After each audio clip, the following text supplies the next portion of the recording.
धारण कर सके। और उस पढ़ाई के सार जो है योग, और योग भी तभी हमारा रहेगा जब हमारे पवित्रता की फाउंडेशन मजबूत हो।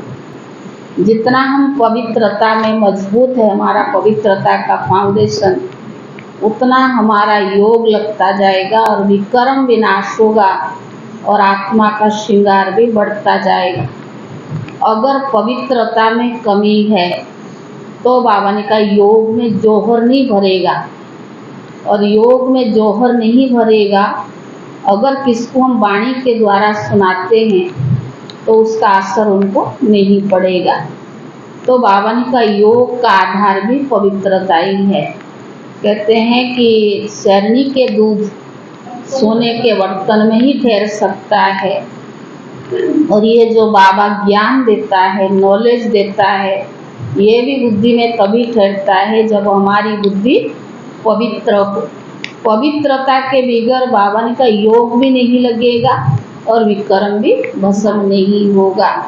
कौन सा प्रयत्न पूरा करना है? विकर्म का बोझ को विनाश करना है। आज बाबा ने मुरली के बीच में बहुत सारी बातें स्पष्ट किया है। अगर अनेक जन्मों का विकर्म है और अभी संगम पर भी जाने अनजाने विकर्म हो रहा है तो उसका बोझ बहुत चढ़ता है। एक का 100 गुना बोझ चढ़ता है, और 63 जन्म का विकर्म का बोझ बहुत होने के कारण और ज्ञान मार्ग में आने के बाद जो जाने अनजाने विकर्म करते हैं, अगर बोझ और चढ़ता है तो विकर्म विनाश कब करेंगे और किस किस बात में विकर्म बनता है, पाप कर्म कैसे होता है। कई यही समझते कि भगवान सब देखता है, भगवान सब जानता है। तो बाबा ने कहा मैं सब कुछ जानता हूँ, पर तुम सच्ची दिल स्पष्ट दिल से मुझे बताओ, तब तो हम आपकी भी बुद्धि क्लियर होगी और आपकी बुद्धि में ज्ञान बैठेगा। बाबा जानता है करके ये तो भक्ति में भी कहते हैं ईश्वर सब कुछ जानता है।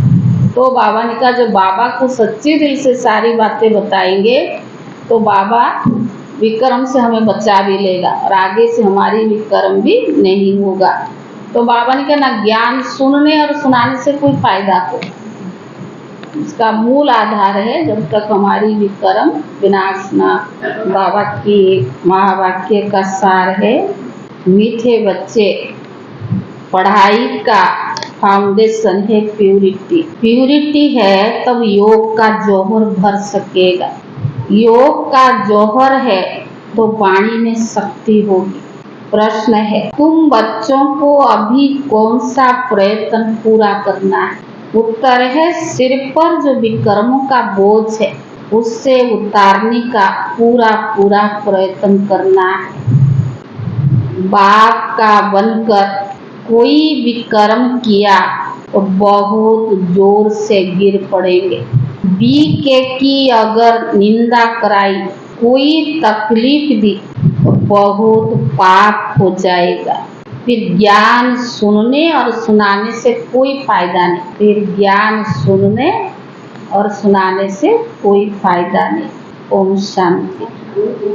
अच्छा मीठे मीठे सिखिले दे बच्चों प्रति माता पिता बाप दादा का याद प्यार और गुड मॉर्निंग। रूहानी बाप की रूहानी बच्चों को नमस्ते, और रूहानी बच्चों की तरफ से रूहानी बाप दादा को याद प्यार और नमस्ते नमस्ते। शुक्रिया बाबा। धारणा के लिए मुख्य सार पहला है पढ़ाई के साथ साथ पवित्र जरूर बनना है। ऐसा लायक बासपूत बच्चा बन सर्विस का सबूत देना है। श्रीमत पर स्वयं को श्रेष्ठ बनाना है। दूसरा स्थूल धन भी व्यर्थ नहीं गंवाना है। पतितों को दान नहीं करना है। ज्ञान धन भी पात्रों को देख कर देना है।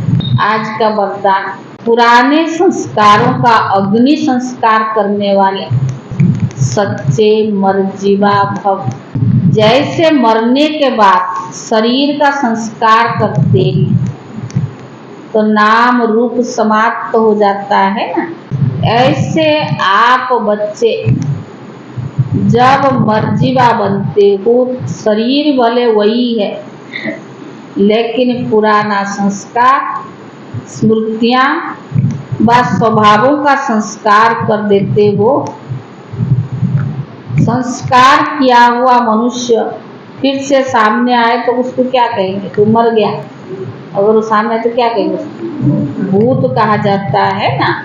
ऐसे यहाँ भी यदि कोई संस्कार किए हुए संस्कार जागृत हो जाता है तो ये भी माया का भूत। इन भूतों का भगाओ, इनका वर्णन नहीं करो। स्लोगन: कर्म भोग का वर्णन करने के बजाय कर्म योग की स्थिति का वर्णन करते रहो। अव्यक्त इशारे: संकल्प की शक्ति जमा कर श्रेष्ठ सेवा के निमित्त बनो। जैसे राजा स्वयं कोई कार्य नहीं करता है पर कराता है।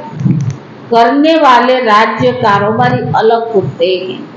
अगर राज्य कारोबारी ठीक नहीं होते तो राज्य डगमग हो जाता है। ऐसे आत्मा भी करावनहार है, करनहार है। विशेष त्रिमूर्ति शक्तियां यानी मन, बुद्धि और संस्कार, तो पहले इनके ऊपर रोलिंग पावर हो तो ये साकार कर्मेंद्रियां सब तो ही सही रास्ते पर चलेंगी। ओम शांति।